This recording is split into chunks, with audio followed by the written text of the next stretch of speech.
Okay, take three. My name's Ed Johnson, and I'm a student at Antioch University, and I would like to welcome everybody to my cultural immersion project.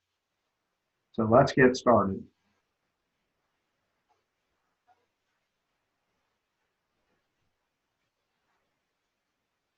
All right, for this project, I interviewed a person from a different culture I wasn't familiar with, and I needed to attend a 2-hour social event that was held by the culture. And I chose the Jewish culture for this project because I'm not very familiar with Jewish culture, and I really don't know anybody that's Jewish except for this guy, Adam Cart. He's a fellow student at Antioch University. Haven't met him in real life though. We're both online students. He's 29 years old. Uh, he just got back from South Korea where he taught English to kindergartners, and now he teaches Hebrew studies to fourth graders in Burlington, Vermont, in addition to being a student of mental health counseling. And some things that Adam taught me were that some of the stereotypes you see on television are kind of true. They kind of go a little bit over the top. They said Jewish people do have overbearing, domineering mothers. He said his own mother could be a force to be reckoned with. And he said a lot of the people that write those jokes are themselves Jewish. He just said that sometimes it's a little bit over the top. Um, Another thing that he taught me, which was very important, is that the Jewish people are very tolerant of other cultures. They won't try to convert you to Judaism. They just ask in return that you respect their culture.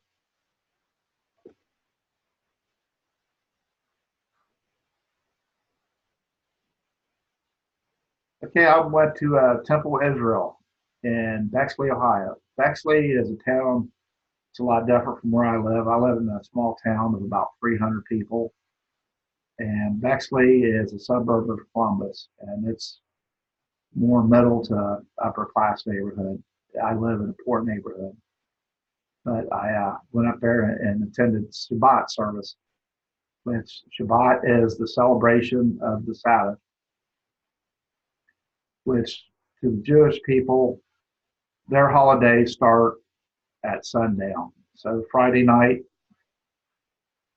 until sundown Saturday night is considered to be the Sabbath.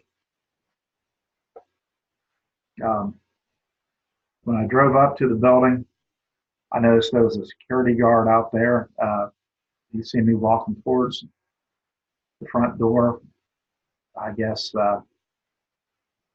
he didn't recognize me, so he got out of his car and gave me a look over, and I just kind of smiled and waved at him, and he let me on by. But when I got into the building, there was a big desk by the front door, and there was three women that were working at this desk, and one of them looked at me and said, "Would you like to sign in, sir?" I said, "Well, I'm not Jewish. I'm here as a guest." And she said, "Well, who are you a guest of?" And I said, "Well, someone named Ruth Silverman."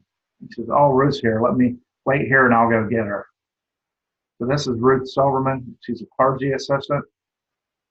Um, she met me at the door and had a member of the congregation sit with me and explain their customs and traditions to me and answer any questions I might have. She was very cordial, hospitable, and she was very polite. I was just a bit taken back from all the security, um, and plus going from being a member of the majority to the minority. It kind of felt like everybody was looking at me and thinking, "Well, what's this guy doing here? He don't look Jewish." But it was all just in my head. These are a lovely and very polite people. And so I pulled my phone out. I was going to take some pictures for this presentation.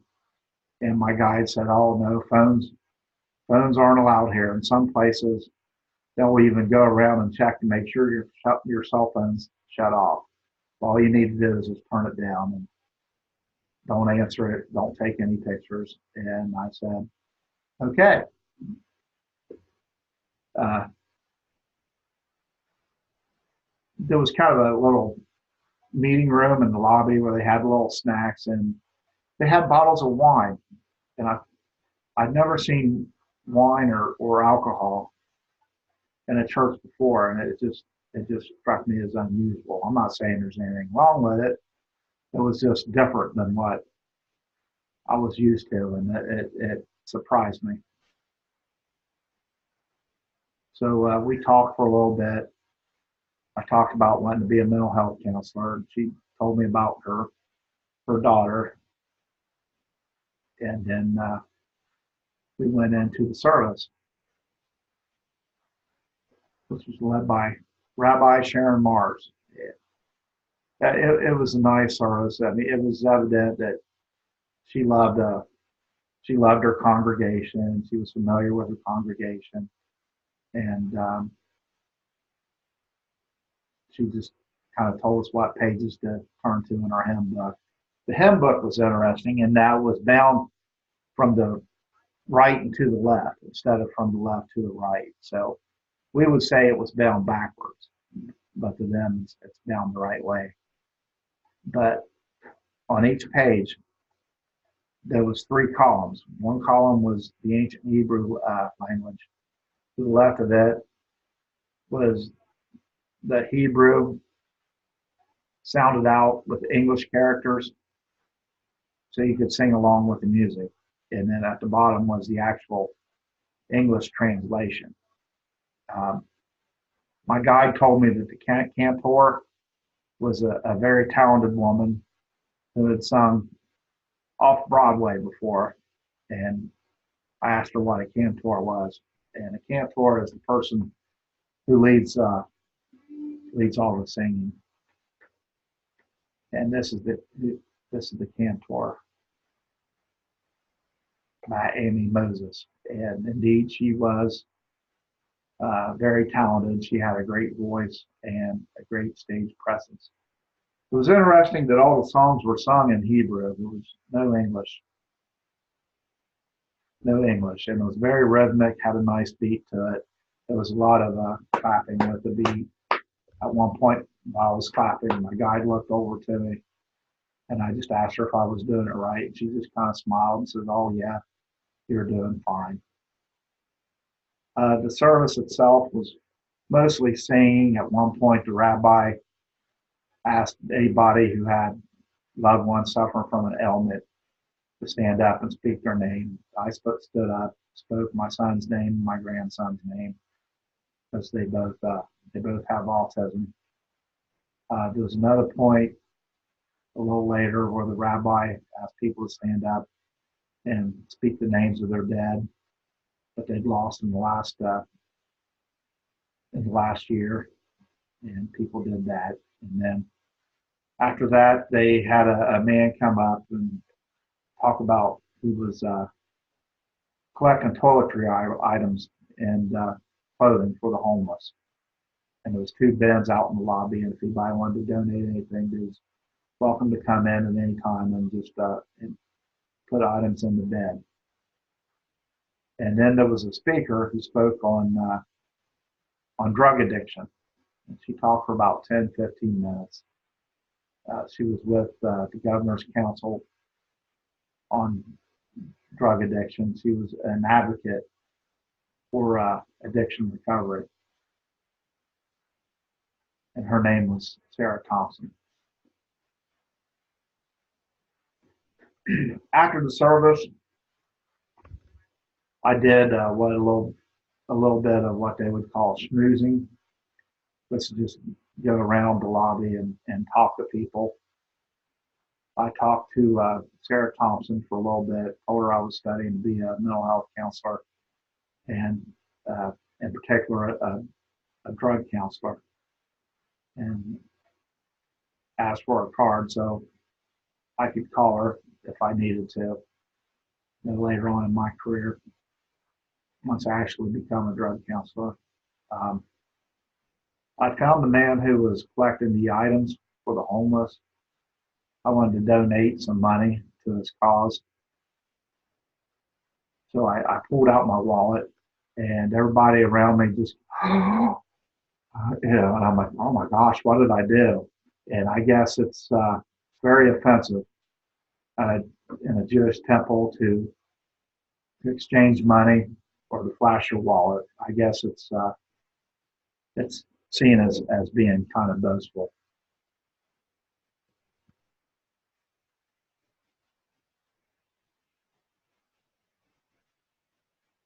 I'm gonna stop sharing on this, but I can't.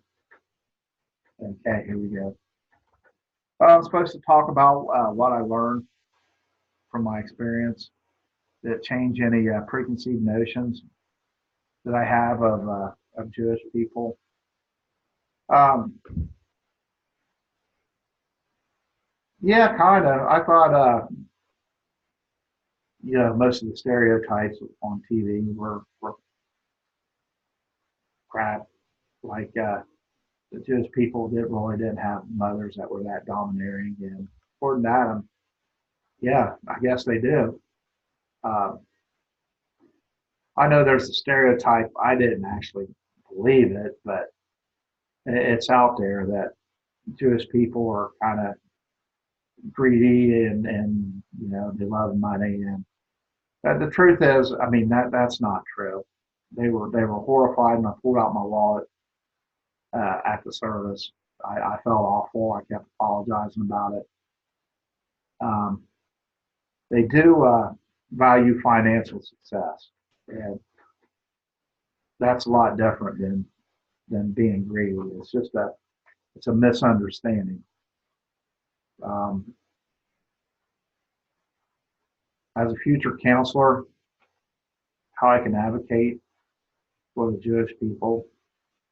Well, to advocate, I'm going to have names and numbers and contacts of Jewish people that can help Jewish people that come to see me for counseling. And after this experience, I met a lot of people, and I have names and numbers. So it's kind of interesting how that worked out.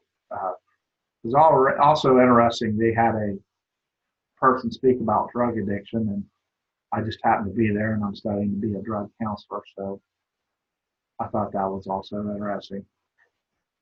So it was a lot of fun overall. Going interviewing Adam and going to the Shabbat and writing a paper about it and making this presentation.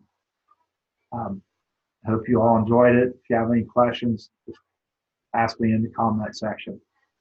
Thank you. Bye.